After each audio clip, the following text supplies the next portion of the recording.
Dubai വിമാനത്താവളത്തിൽ കഞ്ചാവ് വേട്ട 18 കിലോ കഞ്ചാവ് പിടികൂടി. സ്യൂട്ട് കേസിൽ ഒളിപ്പിച്ച് കടത്തവെയാണ് കഞ്ചാവ് പിടികൂടിയത്. ദുബായിൽ നിന്ന് മുഹമ്മദ് റഹീസ് തയ്യാറാക്കിയ റിപ്പോർട്ട് കാണാം. ഇന്ന് രാവിലെയാണ് ദുബായ് അന്താരാഷ്ട്ര വിമാനത്താവളത്തിൽ നിന്നും 18 കിലോ കഞ്ചാവ് പിടികൂടുന്നത്. വിമാനം ഇറങ്ങിയ ആളിൽ നിന്നാണ് ഇത്തരത്തിൽ പരിശോധനയിൽ അദ്ദേഹത്തിന്റെ ബാഗിൽ നിന്ന് കഞ്ചാവ് കണ്ടെടുക്കുന്നത്. അദ്ദേഹം ഒരു ഏഷ്യൻ വംശജനാണ് എന്നുള്ള വിവരം മാത്രമാണ് നിലവിൽ പുറത്തു വന്നിട്ടുള്ളത്.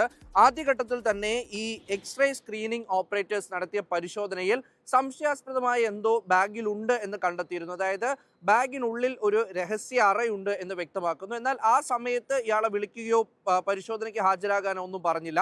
കൃത്യമായി ഇദ്ദേഹത്തിനെ നിരീക്ഷിച്ച ശേഷം ദുബായ് കസ്റ്റംസ് അദ്ദേഹം വന്ന് ഈ ബാഗ് എടുക്കുന്നതോടുകൂടി ഇയാളെ പിന്നീട് പിടികൂടി തൊട്ടടുത്തുള്ള മുറിയിലേക്ക് കൊണ്ടുപോയി. അതിനുശേഷം നടത്തിയ പരിശോധനയിലാണ് ഇയാളുടെ ബാഗിനുള്ളിൽ ഒരു രഹസ്യ അറ ഉണ്ട് എന്ന് കണ്ടെത്തിയത്. അവിടെ ഏതാണ്ട് 17 പാക്കറ്റുകളിലാക്കിയാണ് അദ്ദേഹം ഈ കഞ്ചാവ് സൂക്ഷിച്ചിരുന്നത്.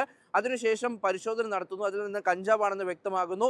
ഉടൻ തന്നെ ഇയാളെ അറസ്റ്റ് ചെയ്യുകയാണ് ചെയ്തത്. എന്തായാലും ഈ സ്ക്രീനിംഗ് പ്രൊസീജിയറിലൂടെ ഒരു സംശയം തോന്നിയതിന്റെ അടിസ്ഥാനത്തിൽ നടത്തിയ പരിശോധനയാണിത്. അപ്പോൾ നിലവിൽ എന്തായാലും ദുബായ് കസ്റ്റംസിൽ നിന്ന് ലഭിക്കുന്ന ഒരു വിശദീകരണം അനുസരിച്ച് ഇത്തരത്തിലുള്ള പരിശോധനയും ഒപ്പം തന്നെ ഈ സാങ്കേതിക വിദ്യ ഉപയോഗിച്ചുള്ള പരിശോധനയും ഒപ്പം സംശയം തോന്നുന്നവരെ അല്ലാത്ത തരത്തിലുമുള്ളത് പരിശോധിക്കുന്ന ഒരു രീതി കൂടുതൽ ശക്തമാക്കുമെന്നാണ് മനസ്സിലാകുന്നത്. എന്തായാലും 18 കിലോ കഞ്ചാവാണ് പിടികൂടിയത്.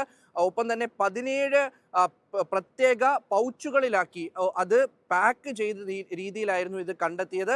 നിലവിൽ എവിടേക്കാണ് കൊണ്ടുവന്നത്, ഇദ്ദേഹത്തിന് മറ്റാരൊക്കെയായിട്ടാണ് ബന്ധം എന്നുള്ള വിവരങ്ങൾ അന്വേഷിച്ചു വരികയാണ്. കൂടുതൽ അന്വേഷണത്തിന് ശേഷമാകും വിവരങ്ങൾ പുറത്തുവിടാൻ കഴിയുക എന്നാണ് ദുബായ് കസ്റ്റംസ് അറിയിക്കുന്നത്. ലോകത്തെവിടെയായാലും ഏത് സമയത്തും 24 വാർത്തകളും ഓഗ്മെന്റഡ് റിയാലിറ്റി പാക്കേജുകളും എക്സ്പ്ലെയിനറുകളും വിശദമായി കാണാൻ ഞങ്ങളുടെ യൂട്യൂബ് ചാനൽ നിങ്ങൾക്ക് സബ്സ്ക്രൈബ് ചെയ്യാം.